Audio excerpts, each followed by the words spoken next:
Ruth 2. Ruth meets Boaz. Now Naomi had a relative of her husband's, a worthy man of the clan of Elimelech, whose name was Boaz.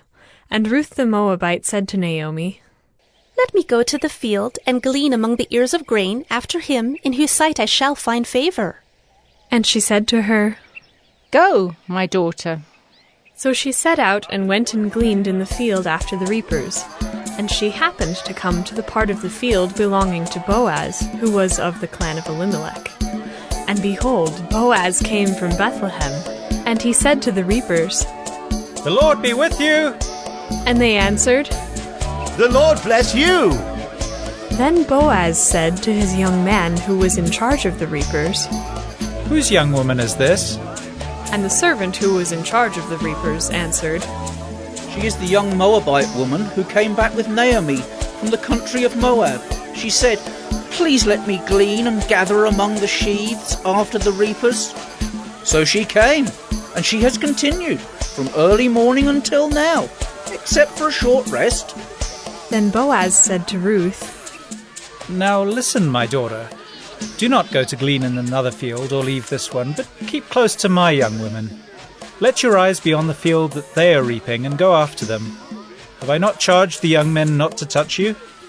And when you are thirsty, go to the vessels and drink what the young men have drawn." Then she fell on her face, bowing to the ground, and said to him, "Why have I found favor in your eyes, that you should take notice of me, since I am a foreigner?" But Boaz answered her, "All that you have done for your mother-in-law since the death of your husband has been fully told to me, and how you left your father and mother and your native land and came to a people that you did not know before.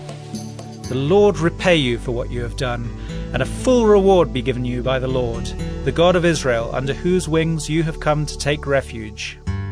Then she said, "I have found favor in your eyes, my lord, for you have comforted me and spoken kindly to your servant, though I am not one of your servants."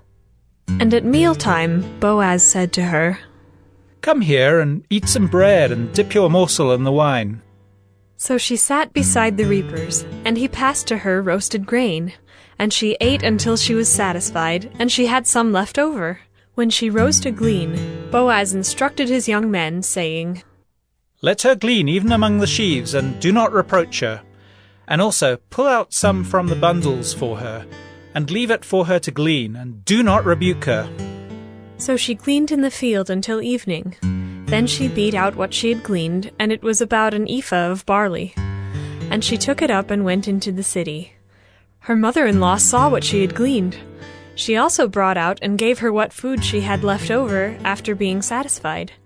And her mother-in-law said to her, "Where did you glean today, and where have you worked? Blessed be the man who took notice of you." So she told her mother-in-law with whom she had worked, and said, "The man's name with whom I worked today is Boaz."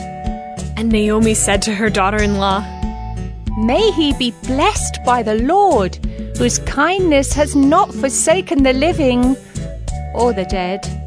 Naomi also said to her, "The man is a close relative of ours, one of our redeemers." And Ruth the Moabite said, "Besides, he said to me, 'You shall keep close by my young men until they have finished all my harvest.'" And Naomi said to Ruth, her daughter-in-law, "It is good, my daughter, that you go out with his young women, lest in another field you be assaulted." So she kept close to the young women of Boaz, gleaning until the end of the barley and wheat harvests. And she lived with her mother-in-law.